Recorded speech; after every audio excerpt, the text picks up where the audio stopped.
வரும் ஜூலை 1ஆம் தேதியிலிருந்து ஹெல்மெட் அணிவது கட்டாயம் என்று சென்னை உயர்நீதிமன்றம் தெரிவித்துள்ளது.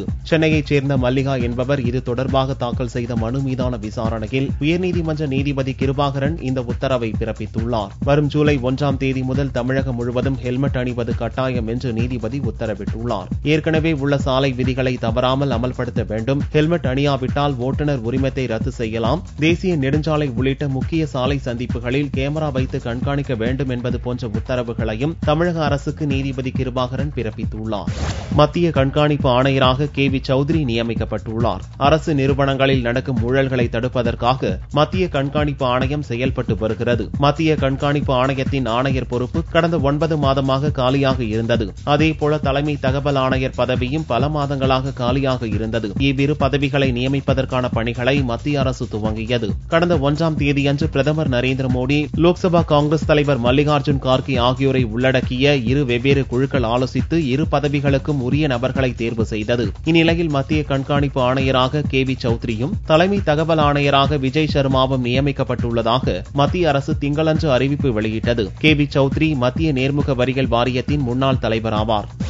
நெஸ்லேயின் மேகியை தொடர்ந்து அனைத்து நிறுவனங்களின் நூடுல்ஸ், பாஸ்தா, மெக்ரோனி போன்ற உணவுப் பொருட்களையும் பரிசோதிக்க இந்திய உணவு பாதுகாப்பு தர ஆணையம் உத்தரவிட்டுள்ளது. நெஸ்லே நிறுவனத்தின் மேகி நூடுல்ஸில் கேரியம், மோனோசோடியம் குளுட்டோமேட் போன்ற வேதிப்பொருட்களின் அளவு அதிகமாக இருப்பது கண்டறியப்பட்டதை தொடர்ந்து அதற்கு பல மாநிலங்கள் வரிசையாக தடை விதித்து வருகின்றன. இந்நிலையில் நெஸ்லே மட்டுமின்றி அனைத்து நிறுவனங்களின் நூடுல்ஸ், பாஸ்தா, மெக்ரோனி ஆகிய உடனடி உணவுப் பொருட்களையும் சோதிக்க இந்திய உணவு பாதுகாப்பு தர ஆணையம் உத்தரவிட்டுள்ளது.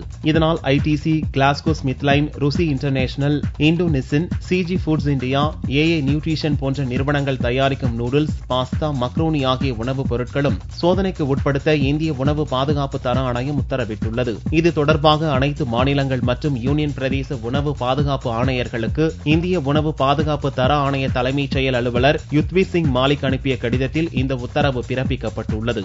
பீகார் முதல்வர் வேட்பாளராக நிதிஷ்குமார் அறிவிக்கப்பட்டுள்ளார். இந்த ஆண்டு இறுதியில் நடக்கும் பீகார் சட்டசபை தேர்தலில் ஆளும் ஐக்கிய ஜனதா தளமும் ராஷ்டிரிய ஜனதா தளமும் இணைந்து போட்டியிட ஞாயிறன்று முடிவெடுக்கப்பட்டது. சமாஜ்வாடி கட்சித் தலைவர் முலாயம் சிங் யாதவ் தலைமையில் டெல்லியில் நடந்த ஜனதா பரிவார கட்சி தலைவர்களின் கூட்டத்தில் இந்த முடிவு எடுக்கப்பட்டது. இந்நிலையில் பாட்னாவில் நிருபர்களுக்கு பேட்டியளித்த பீகார் முதல்வர் நிதிஷ்குமார் ஐக்கிய ஜனதா தளம், ராஷ்டிரிய ஜனதா தளம், காங்கிரஸ், இந்திய கம்யூனிஸ்ட் ஆகியவை ஓரணியாக சட்டசபை தேர்தலில் போட்டியிடும் என்று கூறினார். டெல்லியில் சமாஜ்வாடி தலைவர் முலாயம் சிங் கூறுகையில் ஐக்கிய ஜனதா தளம், ராஷ்டிரிய ஜனதா தளம், காங்கிரஸ் ஆகிய கட்சிகளை உள்ளடக்கிய கூட்டணியின் முதல்வர் வேட்பாளராக நிதிஷ்குமாரே களமிறக்கப்பட உள்ளதாக தெரிவித்தார். நிதிஷ்குமாரை முதல்வர் வேட்பாளராக லாலு பிரசாத் தான் பரிந்துரைத்துள்ளதாகவும் முலாயம் சிங் யாதவ் தெரிவித்தார்.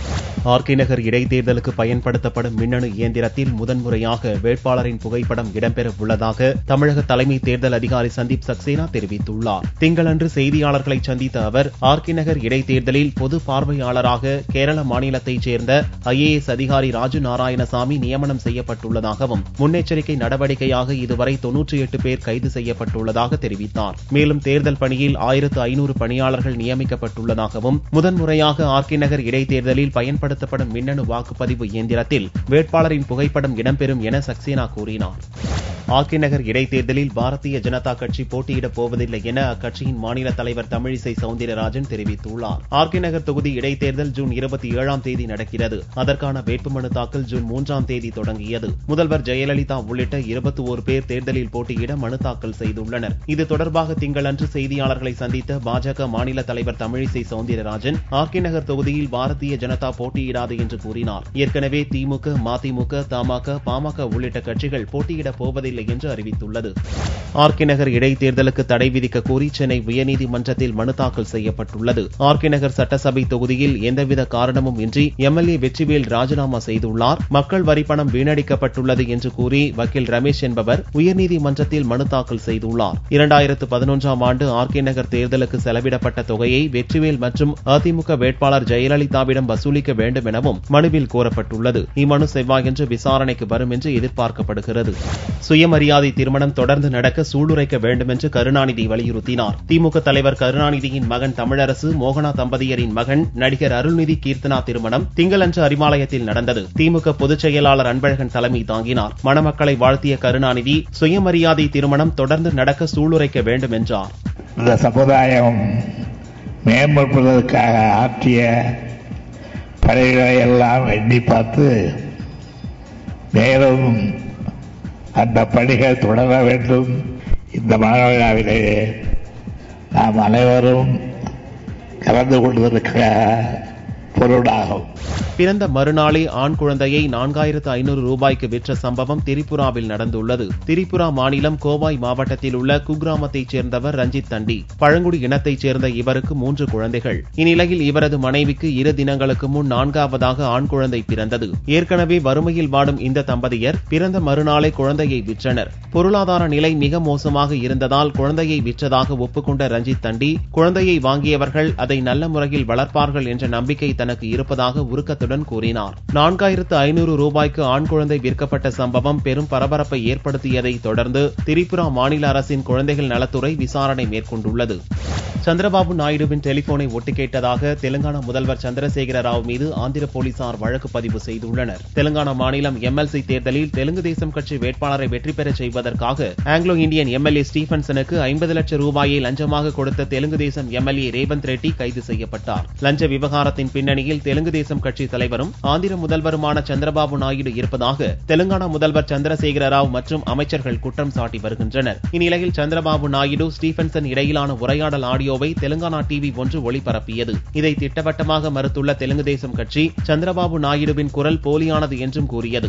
ஆடியோ ஒளிபரப்பை அடுத்து தெலுங்கானா ஆந்திரா இரு மாநிலங்களிலும் பெரும் பரபரப்பு ஏற்பட்டுள்ள நிலையில் கொந்தளித்து போன தெலுங்கு தேசம் கட்சியினர் தெலுங்கானா முதல்வர் சந்திரசேகர ராவ் மீது வெவ்வேறு நீதிமன்றங்களில் அவதூறு வழக்குகளை தாக்கல் செய்த வண்ணம் உள்ளனர். கிருஷ்ணா மாவட்டத்தில் 3 வழக்குகளும், விசாகப்பட்டினம், சூரியப்பேட்டை, நலகொண்டா நீதிமன்றங்களிலும் வழக்குகள் தொடுக்கப்பட்டுள்ளன. இதனிடையே சந்திரபாபு நாயுடுவின் டெலிபோனை சட்டவிரோதமான முறையில் ஒட்டு கேட்டதாக விசாகப்பட்டினம் போலீசார் தெலுங்கானா முதல்வர் சந்திரசேகர ராவ் மீது வழக்கு பதிவு செய்துள்ளனர். வக்கீல் ஒருவர் அளித்த புகாரின் அடிப்படையில் பல்வேறு பிரிவுகளில் சந்திரசேகர ராவ் மீது வழக்கு பதியப்பட்டுள்ளது.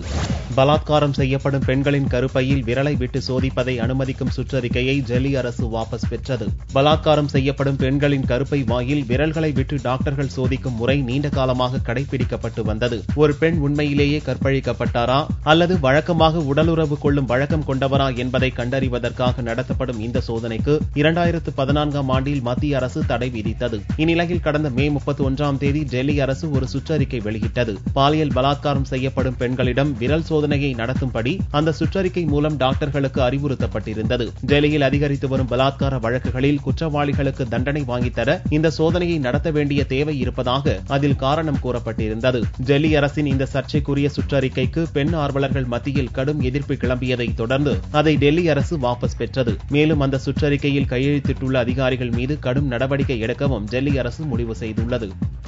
போராட்டத்திற்கு அனுமதி அளிக்க கோரி திருச்சியில் விவசாயிகள் வாயில் கருப்பு துணி கட்டி சென்று கலெக்டரிடம் மனு அளித்தனர். காவிரி நடுவர் மன்ற தீர்ப்பின்படி வரும் 12ஆம் தேதி கர்நாடக அரசு காவிரியில் தண்ணீர் திறந்துவிட வேண்டும். ஆனால் கர்நாடக அரசு தண்ணீர் திறக்க அனுமதி மறுத்து வரும் நிலையில் தேசிய தென்னிந்திய நதிகள் இணைப்பு விவசாய சங்கத்தினர் தண்ணீர் திறக்கும் வரை போராட்டம் நடத்த அனுமதி கோரினர். ஆனால் போலீசார் அனுமதி மறுத்த நிலையில் திங்களன்று வாயில் கருப்பு துணி கட்டிக்கொண்டு கலெக்டர் அலுவலகம் வந்த விவசாயிகள் போராட்டத்திற்கு அனுமதி கோரி கலெக்டர் பழனிசாமியிடம் மனு அளித்தனர். எங்களுடைய உரிமையை பறிக்காதே, நீங்க வாயை கட்டாதே, எங்களுக்கு பேச விடுன்னு சொல்லி தான் நீங்க எல்லாம் வாயை கட்டிக்கிட்டு கலெக்டரிடம் மனு கொடுத்தோம். கலெக்டர் நான் உங்களுக்கு ஏற்பாடு பண்ணி தரேன்னு சொல்லியிருக்காரு. எங்களுக்கு கிடைக்கலன்னு சொன்னா நாங்க மாவட்ட காவல்துறை அலுவலகத்தில் போய் படுத்துக்குவோம்.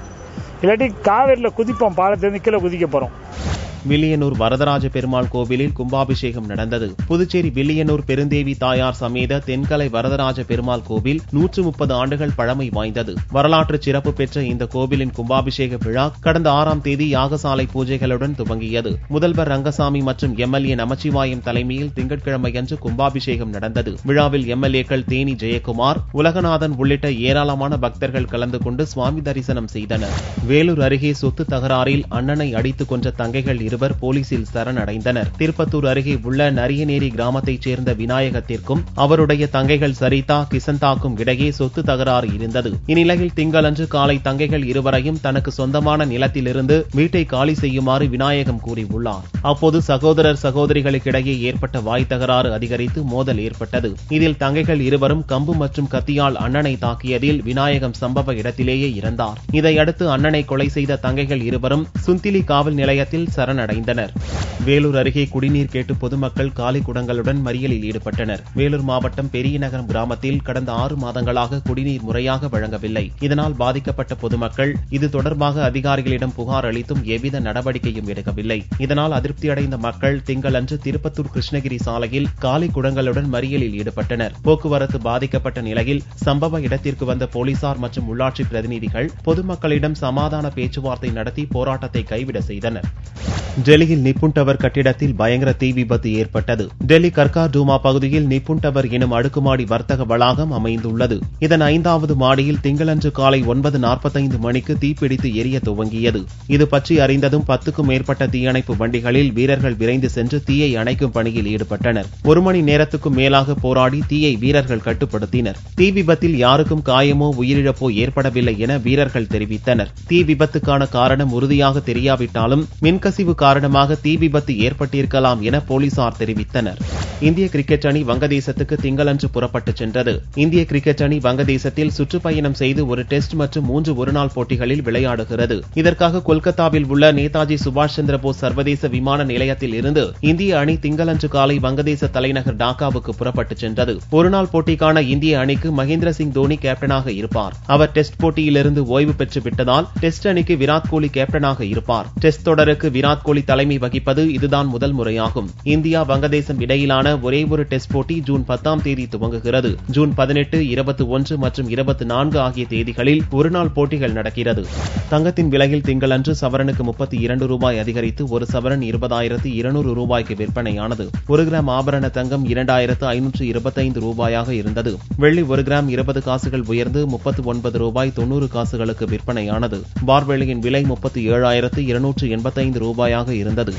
சென்னை வளசரவாக்கத்தில் உள்ள இயக்குநர்கள் சங்கத்தில் தற்போதைய தலைவர் டைரக்டர் விக்ரமன், செயலாளர் டைரக்டர் செல்வமணி, பொருளாளர் டைரக்டர் வி. சேகர் உள்ளிட்ட பிரதிநிதிகள் திங்களன்று செய்தியாளர்களை சந்தித்தனர். 2015, 2017 ஆண்டிற்கான தேர்தல் வரும் ஜூலை 5ஆம் தேதி நடக்கவிருப்பதாக தெரிவித்த அவர்கள் வேட்புமனு தாக்கல் ஜூன் 20ஆம் தேதி துவங்க உள்ளதாகவும் தெரிவித்தனர். நடிகர் கமலின் நடிப்பில் வெளியான உத்தம வில்லன் ஆன்லைனில் வெளியாகியுள்ளது.